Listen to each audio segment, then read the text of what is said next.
Shamarka fuunee jirra jirtu nagaan koo kan jaalalaa fi kabajaa bakkuma jirtanitti isiniif yaa ta'u hordoftoota YouTube chaanaalii keenyaa akkam jirtu miti nagaa keessanii kan qabdan keessan kan ta'e allee manni qe'ee maatii bu'aatiin hunduu nagaadha miti ana bala nagaa galata waaqaa nagaa kootti aansuudhaan immoo egaa warroonni chaanaalii kanaa fi maatii taatanii sabiskiraayib gootanii astaayitii yookaan koomentii irratti yaada qabdannaa barreessaa jirtan akkasumas immoo viidiyoo laayik gootanii galatoomaa isiniin jedha akkasuma rifeensa ta'uudhaan barbaaddanisi akkuma barame notifiikeeshin yookaan viidiyoo gara fuula duraatti gadhiifamu argachuudhaaf itti fayyadamuudhaafis ta'e chaanaalii kana hordofuudhaafis ta'e karaa salphaatiin sabiskiraayib yoo gootanii maatii keenya taatanii argachuu kan waliin hirmaachuu dandeessu isin jechuun barbaada.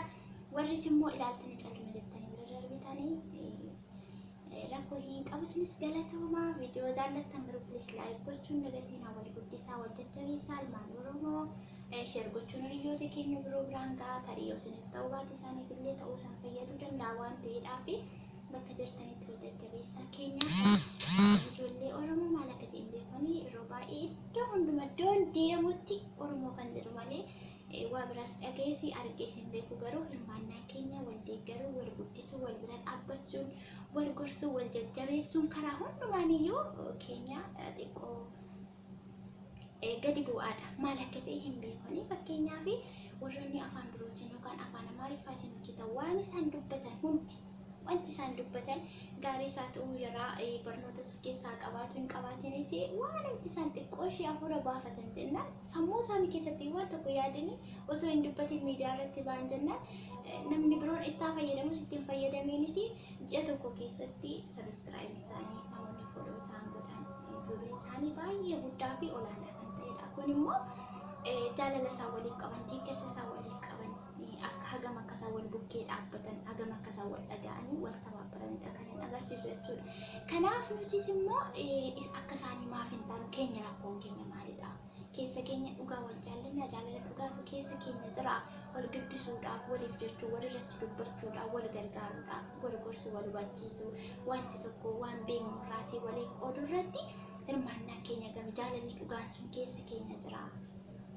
Isa jedhu isinumaaf gaaffisaa yookaan deebis ta'e gaaffis ta'e isinumaaf handhiisa Oromoon miliyoona 60 jedhama miti sirriidha Oromoon miliyoona 60 garuu kana keessaa muraasni hin beekoni maal akka ta'e hin beeku kanaaf iyyuu adaraa keessan ijoolleen Oromoo ofiif bichaa miti kanan dubbachaa jiru waa'ee fedhu bichaa miti kanan dubbachaa jiru hundumti keessan lafa jirtanitti wal gargaara wal jajjabeessaa waan qabdaniin wal gargaaraa isin jechuun dhaamsa kooti akkasumas yuutuuberoonni afaan Oromootiin hojjetanii hojiilee garaagaraa hojjetanii yuutuuberoonni gurguddoo yookaan yuutuubiin isaanii chaanaaliin isaanii kan guddatee fi jiru jechuudha.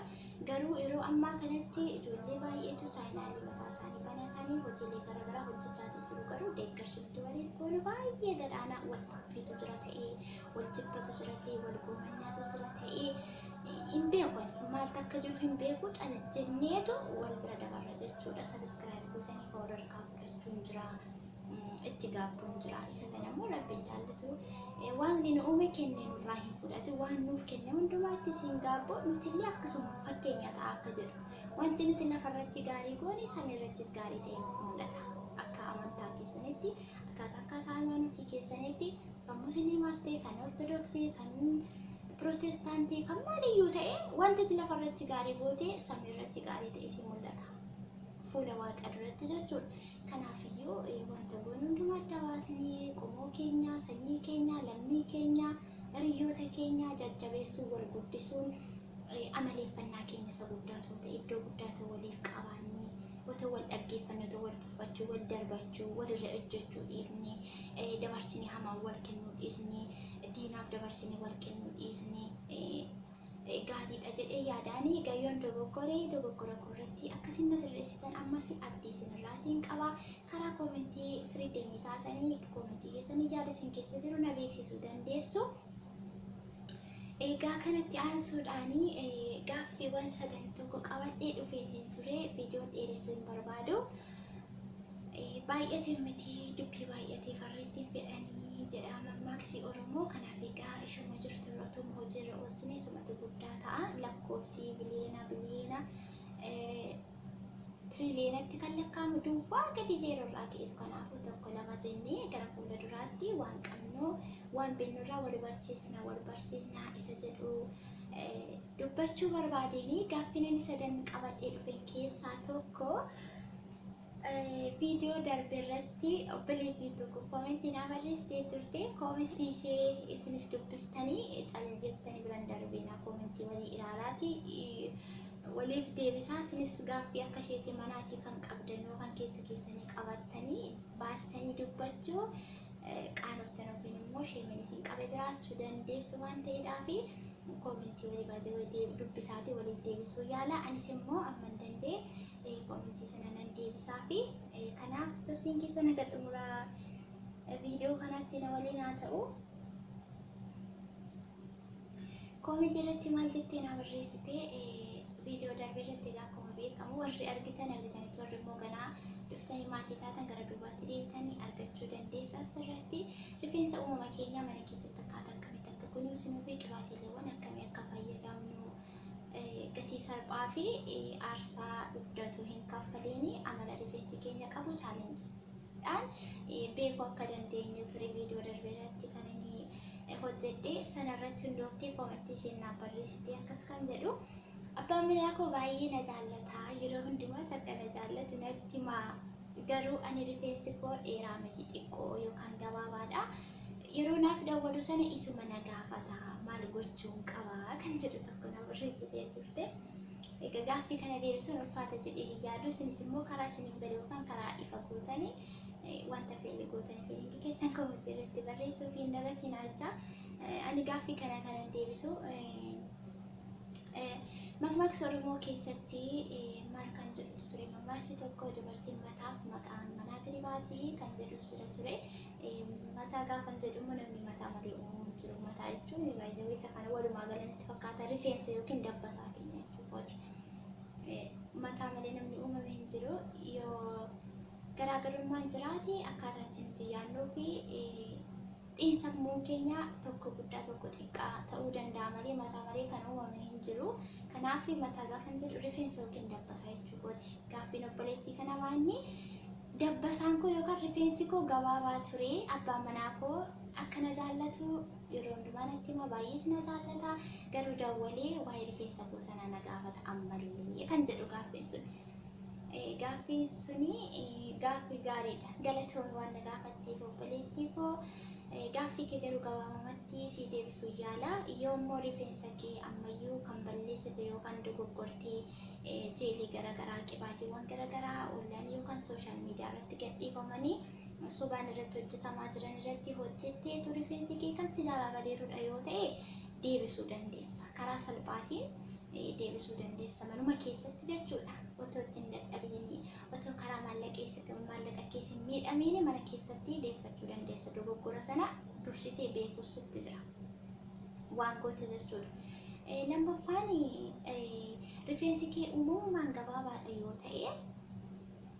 uumamumaan gabaabaadha yoo ta'e abbaan manaa keessanii dura kan jaallate rifeensa kee miti. Rifeensi kee duraan dheeraa ta'ee erga heerumteet immoo kan sirraa dhume yoo ta'e egaa tariin kun dogoggora keetis ati rifeensa kee seeraan qabachuu dhiisuu dandeessaa. Of gatuu maalii kanatu jira gaafa mana dhaabanii dubartoonni of gatuuf hin ilaalanii rifeensi isaanii si jalaatii badaa ani kana booda maalidha kan jedhu yaaduu iddoo ofiif hin kennanii of hin ilaalanii of hin qulqulleessanii kan jedhutu koomentiin nuuf kennama. Yoo erga kan heerumteetti sirraatii rifeensi keessa jalaatii miidhame yookaan si jalaatii gabaabbate yoo ta'e inni kunis dogoggora keeti. Akkuma dura gaafa mana maatii kee jirtutti rifeensa kee seeraan qabachuu hojjechiisuus ta'ee ofirratti hojjechuu miicuu fi kunuunsa rifeensaaf godhamu guutummaa guutuutti yoo goote rifeensi kee itti deebi'uu danda'a. Garuu immoo jalqabumayyuu rifeensi kee gabaabaadha yoo ta'e abbaan manaa kee namummaa kee maalummaa kee jaallateetu fuudhe malee wanta sirraatii mul'atu miti. Bareennis qabeenyis wanti hundumtuu ogummaan ijaan argamu hundumtuu hin bada hin dhufas hin badas. Inni kun argii dhabeedha. Kanaafiyyuu inni kan si jaallate namummaa keeti malee rifeensa keetii miti. Inni kan jaallate keessa kee ta'uu qaba malee duuba keerraa wanta sirraa mul'atu kana ilaalee si jaallate yoo ta'e inni jaalala sirrii yookaan jaalala dhugaa siif hin qabu. Akkuma rifeensi keessarraa dhume kana borus immoo foon keenya yeroodhaa gara yerootti nurraa dhumu bareenni hundumtuu namatti nafu ijoollummaarraa gara dargaggummaatti darbuun gara dullummaatti hundumtuu sadarkaatiin deemamti. Yeroo kana wanti hundumtuu dabalaa deema osoo hin taane gadi xiqqaachaa deemu. Hundumtuu yeroo qaba yeroo isaattiin bareeda akkuma daraaraa harcaafachaa deemaa jechuudha. Isteeppisa yookaan yeroo isaa eeggate. Kanaaf inni kunis boruu bareenni kee yookiin inni sirraa jaallate sun yoo iddoo isaatii dhabame namichi sun si jibbuu danda'a. Kanaaf jaalala namni sun siif qabuyyuu kanumarraatii adda baafachuu dandeessa. Isa jedhuun yaada siif qaba gaaffiin kees karaa kanaa siif deebiira jedhee yaada gabaabsee deebisuuti yaale yoommoo akkuma dura jedhee rifeensa kee ofii kee kan balleessite yoo ta'e gaafa biyya jirtu dura amala gaarii yookaan haala gaarii irra jiraatee boodarra kan si jalaa babbade yoo ta'e kunuunsitee ofuma kee yaaltee yaaddee rifeensa kee iddootti deeffachuu dandeessa siin jechuun barbaada. Egaa isinis immoo hordoftoota keenya karaa isinitti dhaga'ameen abbaan manaa ishee maal akka yaadii ishee moo rifeensa ishee moo maal jechuu barbaade kan jedhu hadaraa keessan koomentii irratti barreessuu fi hin dagatinaa isa jedhuun dhaamsa isiniif qaba. Gaaffii sadii qabadhee dhufe keessaa lammaffaanii warroota rifeensa keessan kunuunfachuudhaaf jettanii haalli isiniif hin mijanne nan beeka waan ta'eedhaaf biyya ormaa keessatti wanti hundumtuu namaaf hin mijatu. Daa'ima guddisuun jira, kushiinaa keessa dhaabbachaa ooluun jira, mana qulqulleessuun jira, uffanni kan hin dhumne jira, yeroo hundumaa kan ala deeman kan ba'an kan galan jiru.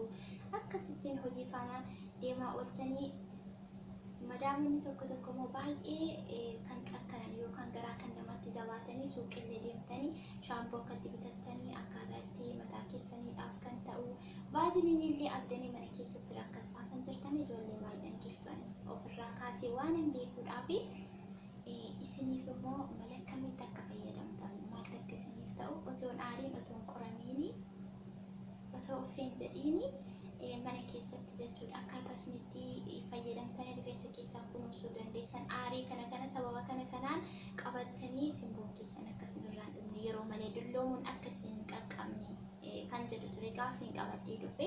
Ammaaf viidiyoon baay'ee dheeratee waan jiruudhaaf isa kanaaf gaaffii sadaffaa itti aanu viidiyoo birootiin dhagaa walitti deemutti hagammatti waan wajjin turtanii fi guddaa galatooma. Akkasuma warri ta'anii alii kanaadhaaf ammas irra deebii maatii ta'uudhaaf barbaaddanii sabiskiraayib gochuun maatii keenya ta'aa viidiyoo laayik godhaa. Akkuma jalqaba irratti isiniif caqasuu yaade wal guddisuu wal bira dhaabbachuun waliif jechuun maalirra akka jirru wal to'achuun wal hubachuun wal qorachuun bakka jirru wal barbaaduun maalirra jirta haala kam keessa jirta biyya kam keessa jirta jennee waliif jechuun wal barbaaduun amaleeffannaa keenya isa guddaaf olaanaa haa ta'u jechuun barbaada. Baay'ee isin jaalladhaa baay'ee isin kabajaa. Oromoo koo guddaa galatooma lafa jirtanitti nagaan jaalalli tokkummaan hunduma keessanii dhaabaa baay'atu. Ciao.